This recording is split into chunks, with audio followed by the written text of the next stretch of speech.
I've never much cared for religion. I mean, it's interesting and all. The old parables and philosophic insights from people 2 millenniums removed from the present. I enjoy the books of Apocrypha, and the Bible's magnum opus of Revelation, if for nothing else, and interesting stories.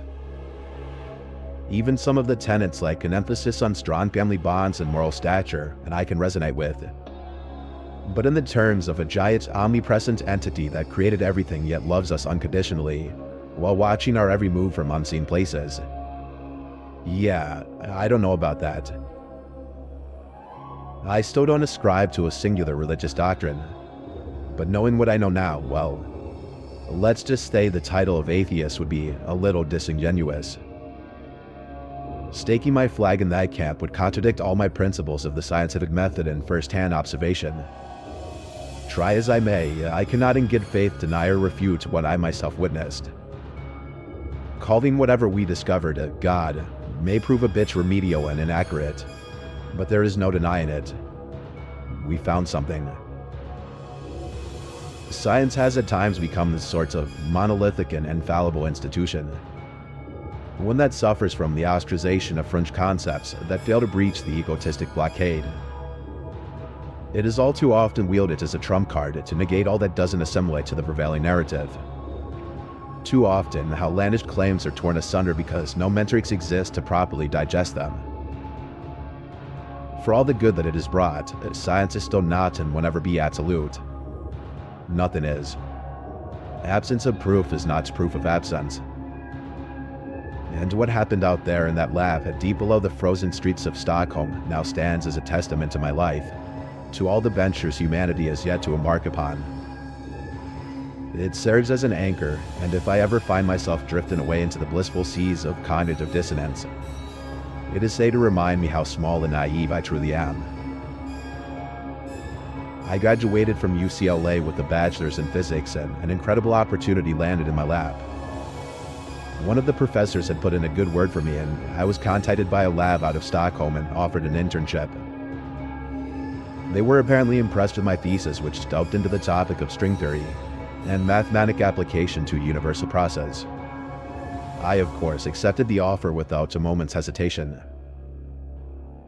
From there, I uprooted my California lifestyle to move halfway around the world to the frigid north of Sweden. I was not prepared for the cold. Most of my summers are spent in a bikini, frolicking on the sandy beaches of Santa Monica, lounging in the sun. Sweden might as well have been another planet. Temperatures would plummet to a bone-chilling -30 in the winter. And luckily for me, though, I had a marvelous host family who helped me acclimate myself and integrate into Valhalla. I was brought onto the team, and I slowly began the arduous process of melding into the group. They were all incredibly kind and welcoming, but still the feeling of being woefully outclassed by my colleagues was thick as a tar pit. The project consisted of over 50 men and women, all of them among the best the world had to offer. They hailed from Germany, Japan, Poland, Hong Kong, South Korea, and many other sovereign states. It was a melting pot of some of the greatest minds that the world had to offer. Seeing them all in their element and marveling at the way their minds hurdled asinine topics to delve straight into the cortex of reality was altogether incredible, and more than a little bit intimidating. The express goal of the coalition was to study the behaviors of particles in the subatomic realm, to further decode the complex world of the theoretic energy matrices. By extension, the group also allotted resources to develop tools for observing and decoding quantum entanglement hypotheses, and the aforementioned string theory. These principles were still in their infancy at the time, and none of us could have ever imagined the enormous magnitude of the things that were to come. The lab had its very own particle accelerator, which I myself pretty much obsessed over from day one. Most of the concrete data, however, was relayed from the lab in Geneva, home of the Large Hadron Collider. I even got to see the magnificent machine in person on a few occasions. One thing that has always staggered me is the amounts of incredible achievements capable when pursuit of knowledge guides the way. However, the complete polar opposite is also true, as curiosity without empathy all too often yields crimes against humanity. As you may already know, The Large Hadron Collider was the first machine capable of processing the particle known as the Higgs boson. The machine is a particle accelerator built in a 27-kilometer loop. It uses a state of a perpetual vacuum and temperature colder than that of outer space to accelerate particles to 99% the speed of light. The particles collide with one another, creating spectacular outbursts of radiation, and results theorized to be similar to that of the Big Bang on a much smaller scale. It is also through this process that the infamous Higgs boson can be discovered. Some call it the God particle, but many physicists are not fond of the omnipresent moniker. It is in a way suitable though, as it is ubiquitous and can spontaneously manifest or dematerialize through processes which are not yet entirely understood. It is a sort of bridge between matter and antimatter, the entity that binds the ethereal with the corporeal. It is the place between light and dark, hardly defined, as once light ends, shadow begins and vice versa. The exact moment of intersection is difficult to pinpoint, but there is a definitive moment, and that moment is the Higgs boson. It was once thought that matter could only exist in one place at a time. However, the particle sled test of her progenitors provide otherwise. A particle accelerator was used to eject protons between one of two microscopic sleds. They naturally assumed that the protons would pass through either slit A or slit B, and when directly observed, their premise was corroborated. However, when an imprint back-on was installed to bypass direct observation, they noticed a peculiar detail. The particles produced what is known as a wave, or interference pattern on the imprint like ripples in a pond. This meant that the particles were interfering with themselves while simultaneously passing through both and neither of the sleds. It was at first thought to be a false negative, an outright impossibility, but thousands of repeated experiments all reached the same conclusion. There wasn't denying it anymore. Matter can exist in more than one place at a time, and reality is altered simply by perceiving it. The world of particle physics is a strange one, and one which we have only just begun to glimpse the majesty of. At times, it may even require us to suspend our own limited human understanding of things, to contemplate things beyond our mind's comprehension. It was this idea which was the tabernacle of all the group was trying to achieve: to unravel the mysteries of the subatomic universe and better understand reality itself. The group was funded exorbitantly, and state-of-the-art equipment was provided from lavish donors from all over the world. My contemporaries and I began to study the processes again from square one. This consisted of primarily monitoring the nature of protons and testing the same process over and over, ad nauseam. Progress was slow, and many failures and errors were soon under our belts, but you can't build a house without chopping down a few trees. It took years to decode part of the formula, but eventually we learned that the behavior of these particles could be predicted under certain pretenses. They could also, to a certain extent, be directed, programmed to inhabit separate locations at the same time, giving them the perceived ability to exist in two places at once. In reality, though, it was more akin to a transfer of locale via microscopic slits in the Higgs boson. We realized that it was not a matter of traveling to, but instead traveling through the fabric of space itself. With electrical stimuli and coordinate-based geosynchronization, one could manipulate these particles to transfer locations faster than the blink of an eye. The machine used was primitive compared to later iterations, but its true potential was not lost for us at the moment. Time went on and the techniques was further refined. More readily in the distant particles were able to be transposed. It started as only a few nanometers, but eventually we could transfer particles several feet. It was through this process that blueprints for an entirely new type of machine were first devised. It was to be a machine unlike anything before it. Instead of electrical stimuli sent through circuits and wires, it was transferred directly from one location to another. Wireless energy transposed through space. This greatly improved computing capabilities and allowed the machine to act much quicker than anything ever seen before. Initial ideas for the machine were skeptical at best, but as time went on, the real significance of its potential became apparent. When combined with a suitable processor and digital interface, it soon began decoding encryption and translating mathematical cipher in a fraction of the time of anything seen before it. It didn't stop there though. With a binary converter, it wasn't long before human physiology itself was deciphered and converted into convenient little anagrams and simplistic formulas. This soon gave the machine the ability to replicate human tissue and organs from fetal stem cells. One given raw biomass, it could manufacture a duplicate heart or a lung, one which was genetically indistinguishable from that of a donor's DNA. On one occasion, the machine even managed to regrow the arm of an amputee war veteran. Most of us thought that it couldn't possibly work, that the nerve endings on the male's arm would be unable to be resuscitated after so long.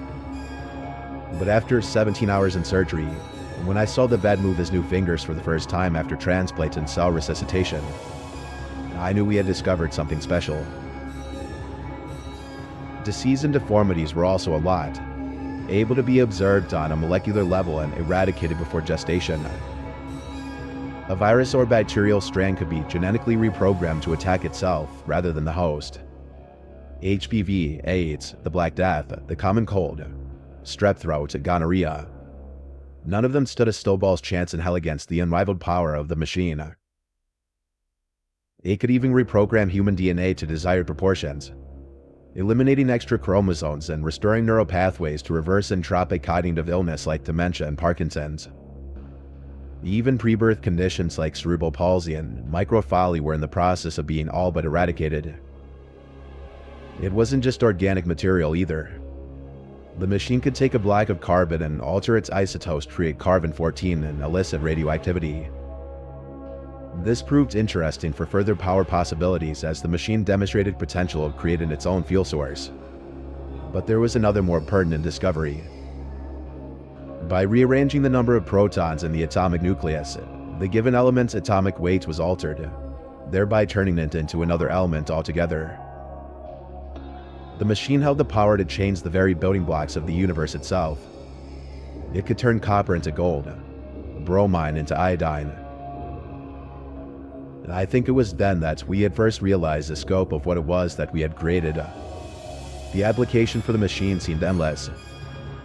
It could write books, clone living organisms, and alter the very elements beneath our feet.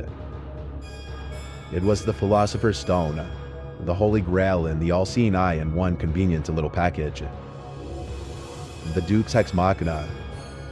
The world's very first quantum computer was born. One important distinction that I would like to make, despite prevailing rumors, the quantum computer was not in fact an AI. It had computing power which trumped almost everything else on Earth 1,000 times over, and the ability to perform almost any task given to it, provided the necessary accommodations were implemented. For this reason, it was not allowed to make decisions for itself. Many of my colleagues were justifiably nervous at the prospect of an artificial intelligence somehow gaining sentience and going rampant, with the power of quantum manipulation. We really had no idea where our experimentation would lead us, and so the decision was made very early on, to prevent it from thinking on its own and going all Skynet on us. The computer was a beast of a burden, happily doing any task given to it, but it was us that held the reins. That was when the bureaucratic troubles first began. A lot of donors for the project and even a few of my fellow team members had their own ideas on how to best utilize the machine. Every nation involved wanted it for themselves and had their own vision of how best to implement its capabilities. Several members of the coalition ended up leaving the project or being outright dismissed, promising to return with a battalion of lawyers at their back.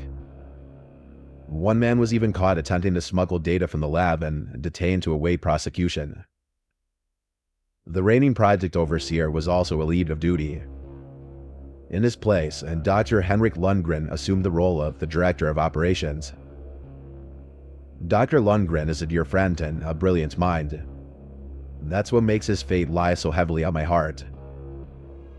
It's a tragedy what befell him, but I won't act as though he wasn't responsible for stoking the flames. Lundgren managed to settle the group down and unite a divided faction of scientists who all held their own agendas. He made the executive decision to keep the computer in the hands of the international team and continue to study it for optimum replication and continued data analysis.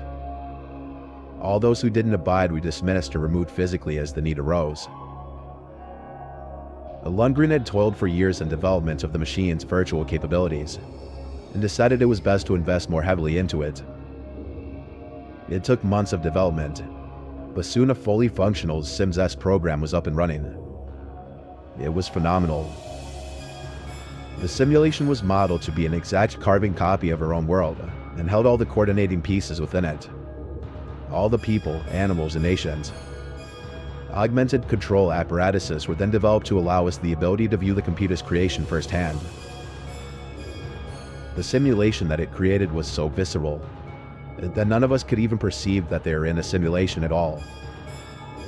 Test subjects were exposed to their own loved ones within the program and could not distinguish them from the real-life counterparts. I even took it for a spin a few times. I was hooked up to the monitor via a neurocortex interface, and I had my mind rendered into the simulation. I awoke to the sights of sunlight peeking through my blinds and the sound of cars outside. Around me on the walls are posters of Harry Potter and JoJo and the X-Files, among countless others. I recognized immediately where I was. It was my childhood home, an apartment complex in Sacramento. My parents were both there and acted in accordance to how they would behave in real life. My dad even made his new corny jokes in a fashion that suited his personality. It wasn't a memory though. It was an entirely new scenario, concocted by my mind and the quantum simulation. My parents are both deceased in the real world, and getting to spend time with them again was indescribable. Even if they were just simulations, the experience was profoundly cathartic for me. I ended up leaving the simulation in tears, overwhelmed by the experience and the ability to speak with my parents once again. The event was so enlightening for me, it even made dealing with their absence a little bit easier. After all, I could now speak to them anytime that I wanted. I found myself never wanting to leave the Matrix. Dr. Lundgren subsequently questioned me about my experience, and I was all too happy to relay the things that I had seen. He listened intently with simple occasional nods and one-word responses. His gray face wore a smile, and cheeks dimpled in delight, but his eyes were far from present and worried. We held a meeting with all staff members sometime after. Lundgren stood and paced in front of the group, silent and lost in thought. When he did finally speak, he held our undivided attention. He walked through all the things that our little group had accomplished, and all the things that we had learned on our journey, all the miracles that were unraveled into digital coding, and all the advancements made. It was not a triumphant voice, however.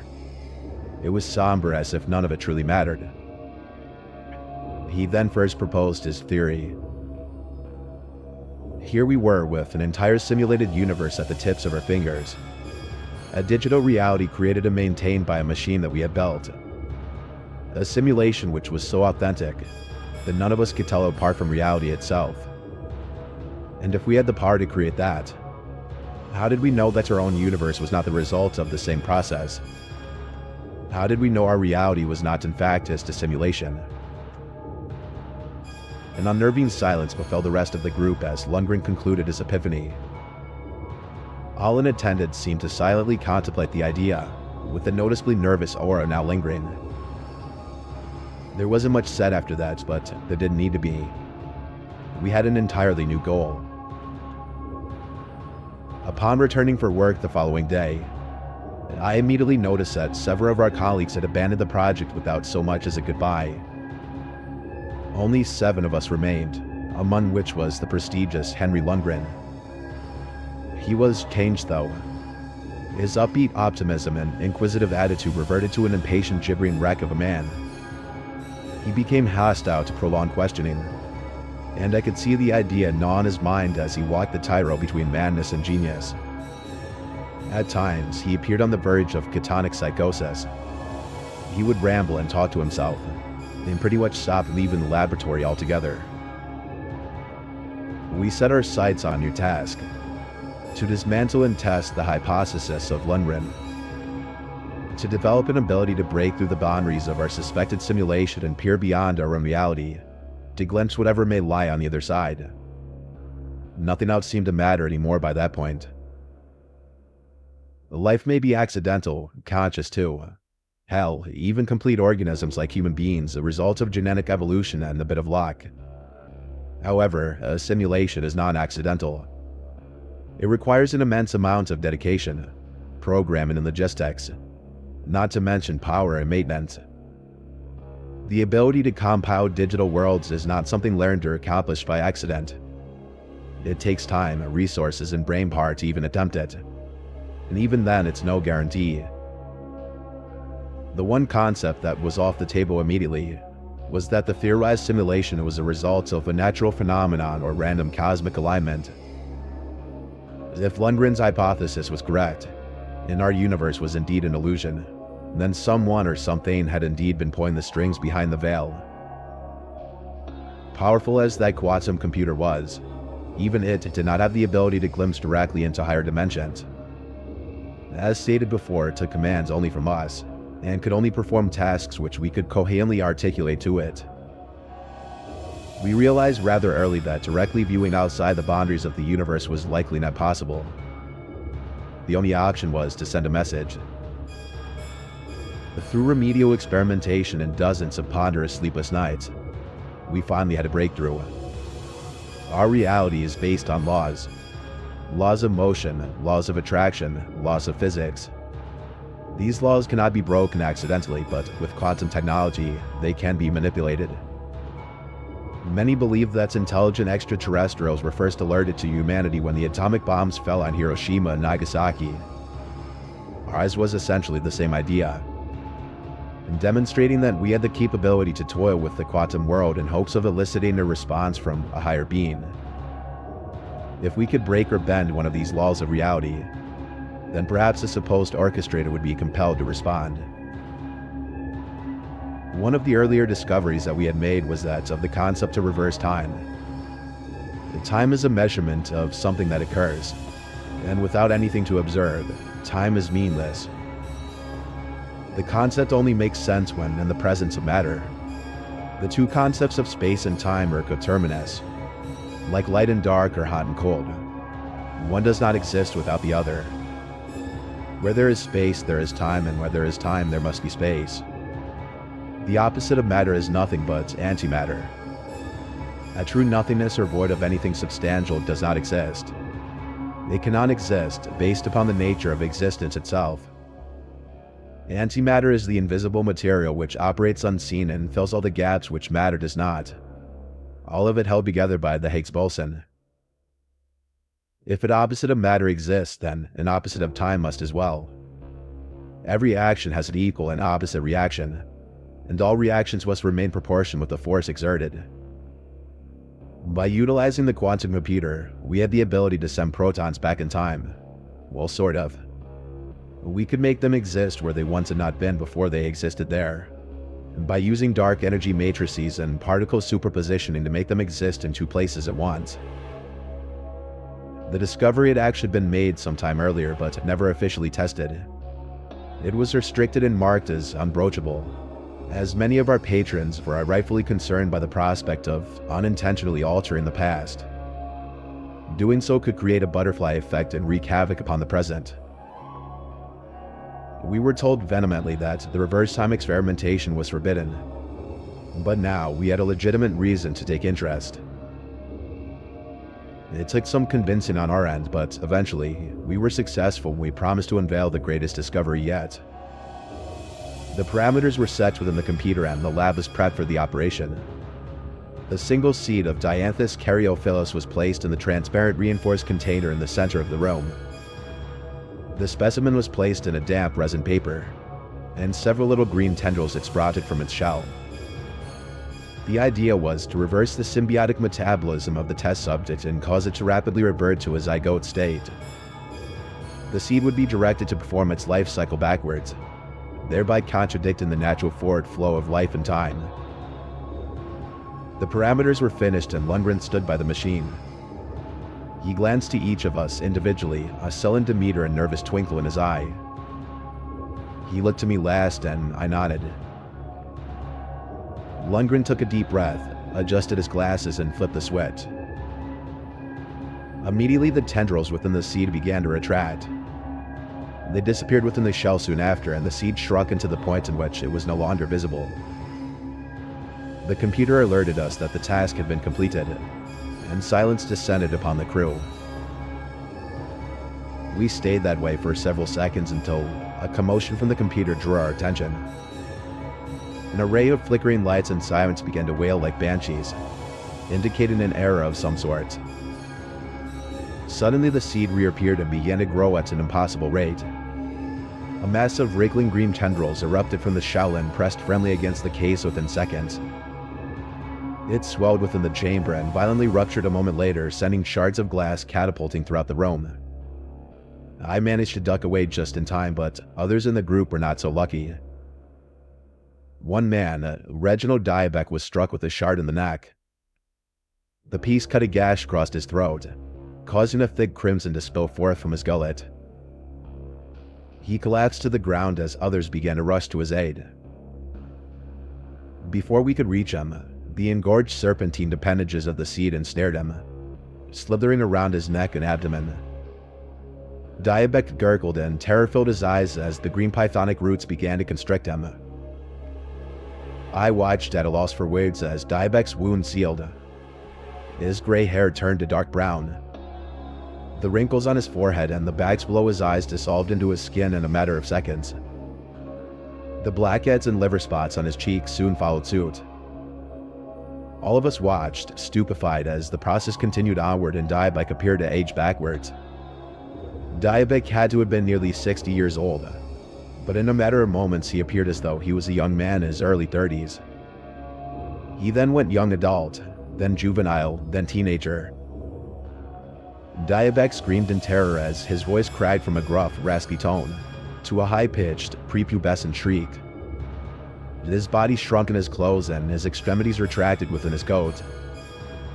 By the time that we had reached him, he was gone.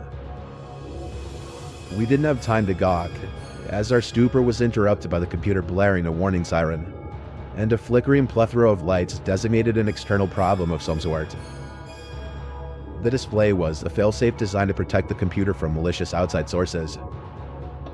Most of us thought that the firewalls of the Quanta computer were enough to prevent any attempted breach, but apparently we were wrong. One of my colleagues scrambled to the kill switch. He was poised to throw it when he was halted by a sudden shot from Lundgren. Lundgren stood, eyes wide as dinner plates and mouth agape as he stared at the main monitor of the computer. The warning display had ceased and only a single screen remained active. Upon it was displayed a single loading bar, with approximately 20% of it being filled in. This indicated only one thing: something was being downloaded. We immediately surmised that it must be a virus or the malware of some sort, a prospect once thought impossible based on the security measures of the computer, and yet the download persevered. All attempts made to restrict the download and halt its progress proved futile.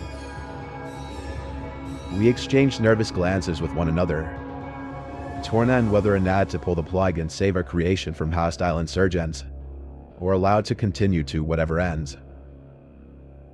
The call was eventually made by the investors outside of the room, who had since been notified of the development. They demanded the power be cut and the machine be saved.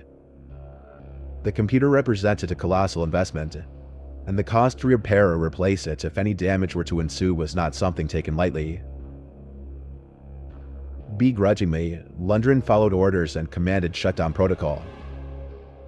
It was done straight away, but the machine did not power down. It continued impossibly, and without a direct power source sustaining it. Panic began to erupt from the lab and power to the entire facility was ordered to be cut from the mainframe.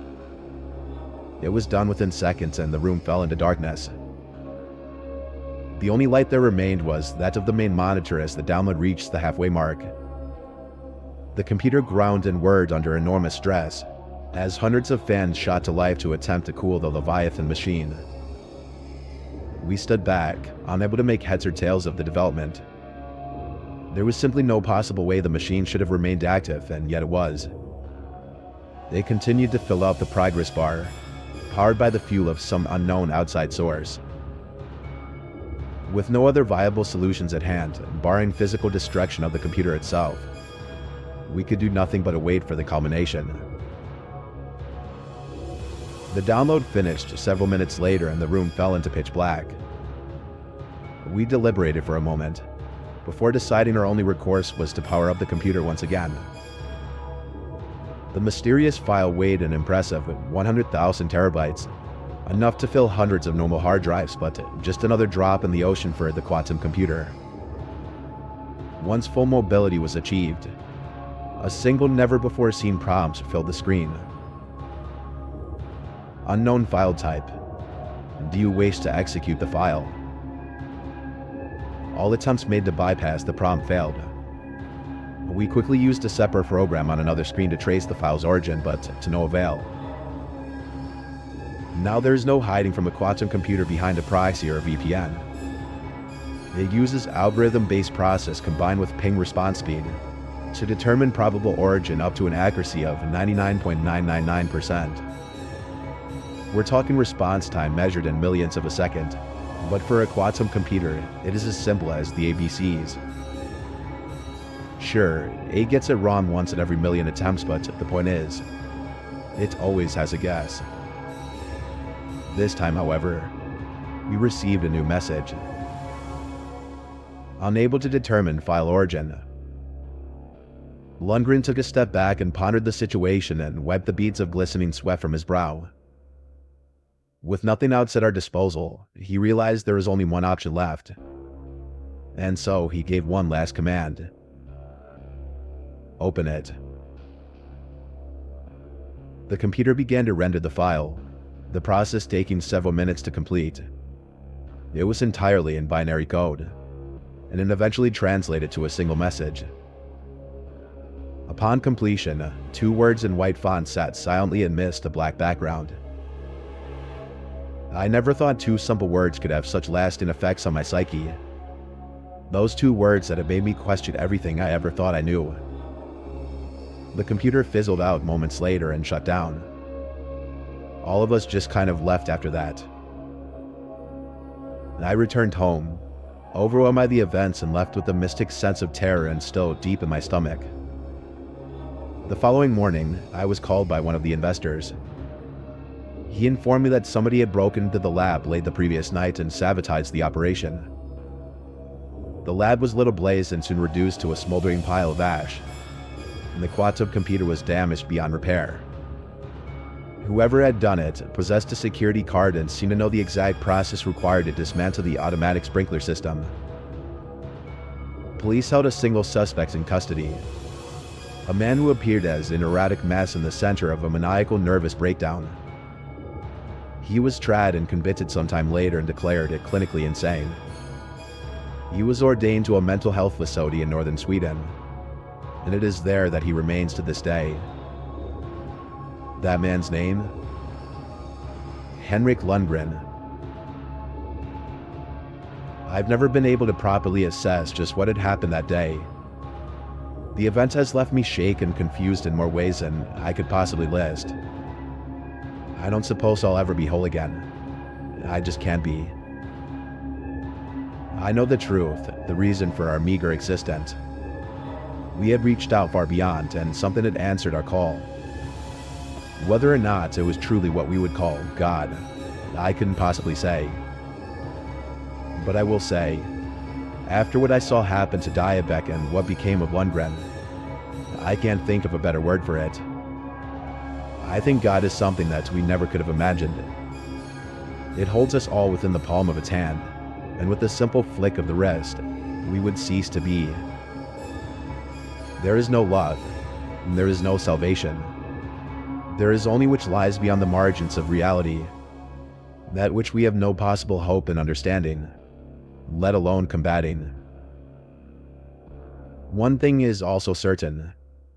It is watching us, and it does not want us meddling in which we have no business seeing. We are set admist in an ocean of infinite black seas, and it was not meant for us to travel far. That final message could not have been clearer. And anytime I find myself drifting, I remember those two simple words relayed by the quantum computer in its last moments of life. Turn back.